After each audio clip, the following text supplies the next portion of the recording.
Welcome to Ask the Church, our video series where we seek to answer your questions about church worship, practice, or theology in under 5 minutes.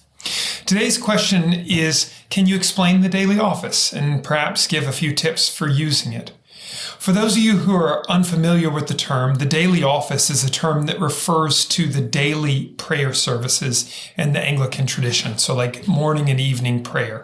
There's a series of prayer services, and they're the very first thing that you encounter in the prayer book that are designed to be used, interestingly, in a group. They're congregational prayer services, and there's tons of us who use them on our own. It's a very ordinary Anglican tradition for people to pray them on their own when they don't have people to pray them with, but they are actually designed to use together. And when you use them as a group, whether as a group of friends, a congregation at the church, a family praying together, they're actually much more natural when they're used together rather than just on your own. In fact, if you start praying them on your own, it does feel stilted at times when you're saying both the leader's voice and the respondent's voice. But the daily offices are these prayer services, morning and evening prayer, the two principal prayer services.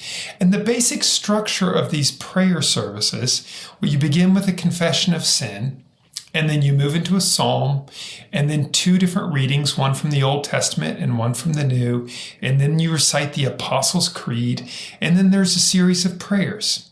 And that's the basic structure of them.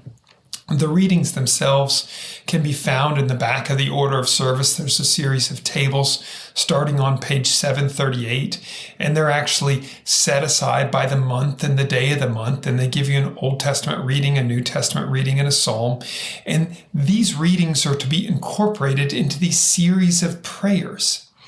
And the beauty of the service is that it actually enables a person to pray in the midst of their reading of Scripture, or, thinking about it from the other standpoint, to read Scripture in the midst of saying the prayers of the church. It's Scripture and prayer woven together in a very short service. If you say it quickly, the whole service is 20 to 25 minutes, depending on the length of the readings. It's not a long service. Like I said, meant to be prayed together, but absolutely can be used on your own. One of the things that people encounter, and this is getting into the sort of like, why would I use it, or what are some of the difficulties of using it? One of the things that a lot of people encounter when they first begin using the daily office, particularly if they're using them on their own, is that it feels stilted. It feels forced. And the reason being is because you're using objective or universal prayers sometimes that doesn't feel like they're our prayers.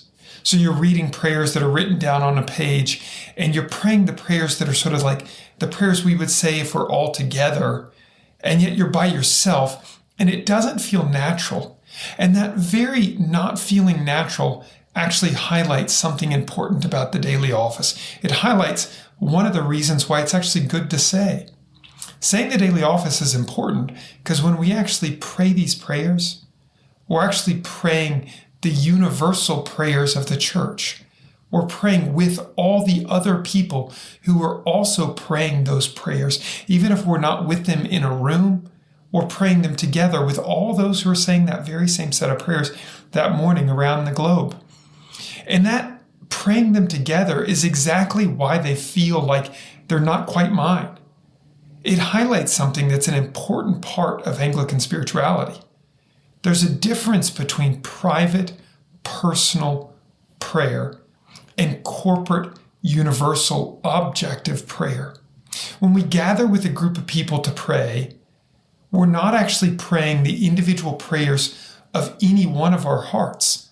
We're praying for the collective needs of the whole. And if you can imagine the entire church gathered together in one place, the corporate prayers of the church would be different than the private expression of each of our hearts. To pray together in unison, we almost have to actually set a little bit of ourselves aside. There's a difference between private, personal prayer and corporate, objective prayer. The Anglican spiritual tradition actually says yes to both. You should have private, personal prayer, but you should also have corporate prayer where you pray with others. And it's actually helpful when you start thinking about the daily office to remember which of the two that you're doing. You're praying the corporate prayers of the church. You're not praying your private, personal prayers. And actually, part of the reason why the daily office feels awkward at first is because if you're doing it by yourself, you kind of assume that you'd be doing private, personal prayer, but then you're actually following this prayer routine that's actually corporate. It's universal. It's for everybody together. Once you realize that what you're doing there is actually praying the corporate prayers of the church, and you sort of set aside your personal feelings, you can actually pray it with much more vigor because you're going like, oh, I'm joining in with saints all over the world who are choosing to say the same prayers together so that we're in unity. And my private, personal prayers to God are going to happen at a different time. It's actually very normal to weave personal prayer into the daily office. A lot of people do that. I do that. But it's actually helpful for some people actually just to do the two at two separate times so that they can remember what they're doing at each moment. A time for personal prayer when I just pour out the needs of my heart to God, and then the daily office when I express with Christians all around the globe our corporate needs before God. The daily office is a means of praying with other Christians. And that's easiest when we do it with 2 or 3 other people or a congregation. But if you do it on your own and it feels awkward, just remember it's because you're actually joining in with the church all over the world, all to say the same thing together. Don't let you forget that private personal prayer is also immensely important. Both of these are important parts of our spirituality, our growth in the faith. Hope that this answer helps. As always, thanks for watching this edition of Ask the Church. If you have other questions, send them to Stephen@incarnationrichmond.org. And now go in the grace of God.